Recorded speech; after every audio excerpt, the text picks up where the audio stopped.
Eu tava com saudade dele. Fazia tempo que eu não entrevistava. Dr. Cláudio Rezende, tudo bem? Tudo certo, Sara? Prazer te ver. Prazer todo delícia. meu. Dr. Cláudio Rezende que cuida de mim quando eu preciso. A gente se fala um monte, ixi, maravilhoso. Doutor, respiração curta faz mal? Faz, Sara, mas a gente tem que entender que respiração curta é um sintoma, não uma doença em si. Existem várias doenças que dão essa falta de ar, essa respiração curta. Tá. Tem ansiedade, episódios de pânico, síndrome do pânico, da respiração curta. Outras doenças, por exemplo, doenças musculares, a pessoa não tem força muscular para colocar o ar para dentro. Daí tem a obesidade também, que dificulta colocar o ar para dentro. Então, fôlego curto ou falta de ar, às vezes é um sintoma, mas não uma doença em si. A dispneia é quando a gente tem essa dificuldade na respiração que ela acaba ficando curta. Dispneia é essa sensação de falta de ar. A sensação. É uma sensação específica. Às vezes o paciente, clinicamente conversando, você mede, conversa, ausculta, e ele está clinicamente bem, mas ele tem uma sensação de que não está bem. O nome disso é dispneia, sensação de falta de ar. E quando a pessoa tem essa sensação, o que deve fazer? Quando tem a sensação, ela tem que buscar atendimento, né? E descobrir qual é a doença ou a condição clínica que está causando essa sensação de falta de ar. Às vezes é um problema tão simples de resolver. Por exemplo? Por exemplo,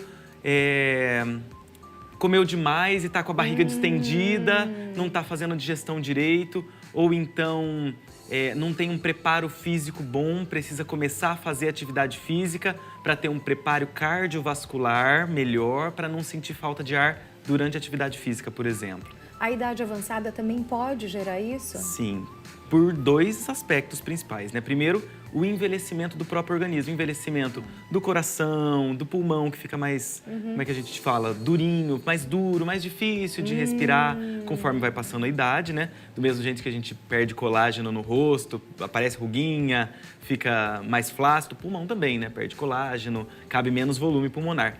E também, então, pelo envelhecimento cardiovascular, cardiorrespiratório e também pelo envelhecimento muscular. Às vezes tem menos força muscular e isso dificulta botar o ar para dentro. Quando a gente tem essas trocas de clima, por exemplo, agora que a gente está aí no outono, quase chegando no inverno, ameniza as temperaturas, isso também pode interferir na respiração? Pode, Sara. Primeiro que agora a gente está com a umidade relativa do ar mais baixa e isso fica mais desconfortável. Quando a umidade está próximo dos 30, igual está hoje aqui em Londrina, né? Fica mais seco o ar e a pessoa tem mais dificuldade, uma sensação de que não está gostoso para colocar o ar para dentro. Diferente de quando está uma umidade relativa do ar em 60%, 70%, quando choveu bastante e você tem essa facilidade de colocar o ar porque o ar mais úmido, ele é mais agradável às vias aéreas. E também tem o problema de agora, com a mudança do clima, algumas pessoas que já têm rinite, rinocinusite crônica, asma, essas doenças a gente fala exacerbam, elas agudizam, elas pioram. Quero saber de você, como é que tá a sua respiração? Tá legal? Tá ótimo? Ou tu tá sentindo aquela sensação de respiração curta? Eu senti exatamente isso. Você falou que o nosso ar atmosférico tá realmente mais seco, o ar mais seco, né? Então eu fico com aquela respiração mais, parece que difícil mesmo. E ela fica mais curta. Olha que curioso, eu não tinha parado para pensar nisso. Mas vários motivos levam, inclusive quando a gente fala de influenza, Covid também deixa respiração mais curta. Sim, porque todas as infecções virais, elas causam prejuízo na função respiratória. Então daí você fica com aquele nariz entupido, fica às vezes com fraqueza muscular, fica às vezes com pneumonite, que é a inflamação do pulmão, no caso do Covid ou do influenza, né, da gripe. E daí a pessoa não consegue ter uma respiração profunda e completa. Por exemplo, se antes cabiam 5 litros de ar no pulmão da pessoa, ela fica doente, dá um problema pulmonar pelo influenza ou pelo Covid e ela acaba cabendo só 4 litros. Diminui a capacidade vital forçada, a gente fala, a capacidade inspiratória.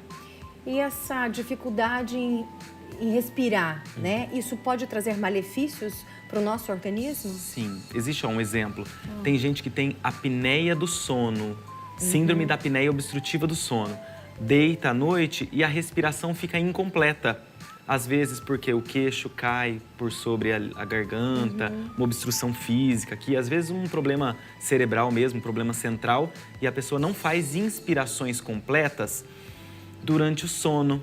E aquela saturação de oxigênio, sabe aquele aparelhinho do oxímetro? Aquela saturação de oxigênio cai durante a noite no sono. Então esse é um dos exemplos de o prejuízo que as inspirações incompletas podem trazer. Quem tem apneia obstrutiva do sono, por exemplo, tem maior risco de acidente vascular cerebral, que é o AVC, infarto, pressão alta, um monte de problema.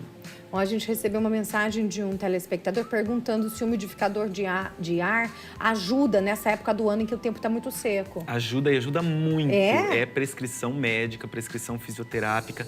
Deixar o ar mais úmido dentro de casa ou no quarto, né, quando vai dormir, deixa mais confortável, mais agradável para a narina e para a via aérea como um todo, para você poder respirar normal, respirar melhor enquanto dorme. Na minha época, quando não tinha umidificador de ar em casa, e a gente também nem tinha condições de comprar, que era tudo muito caro, né? Hoje em dia tudo é mais barato, né?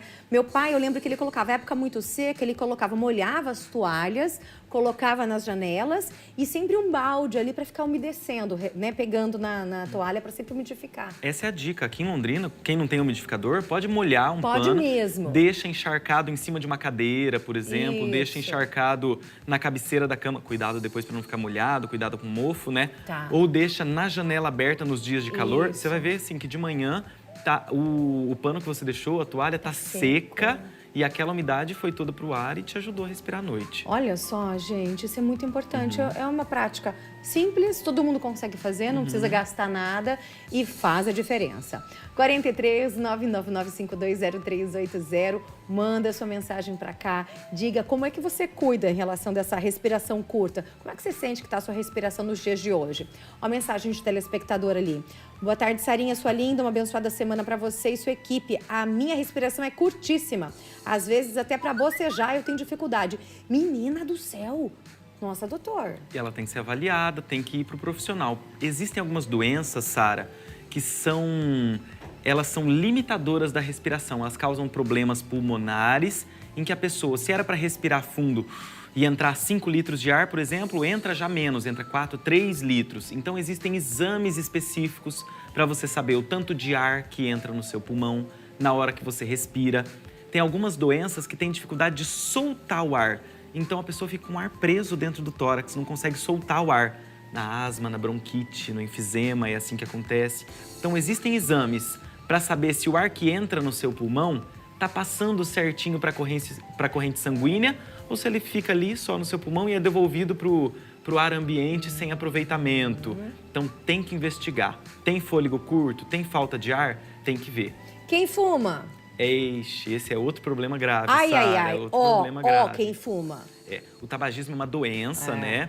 E é o vício em nicotina, é muito grave. O tabagismo tanto de cigarro eletrônico como cigarro branco. Hoje em dia está muito em voga essa coisa do cigarro eletrônico, né? Virou uma febre entre os jovens. E o tabagismo sempre causa problema pulmonar.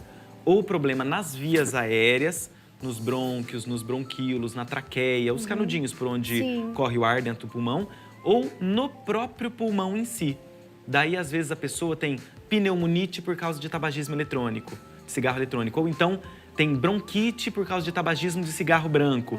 E essa dificuldade de entrada ou saída de ar causa muito problema.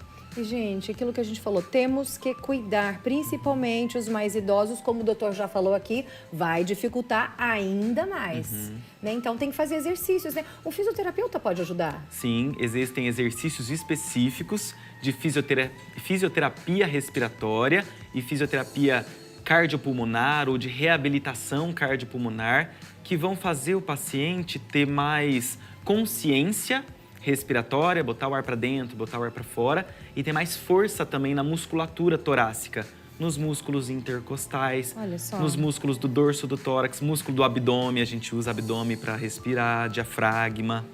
Então, doutor,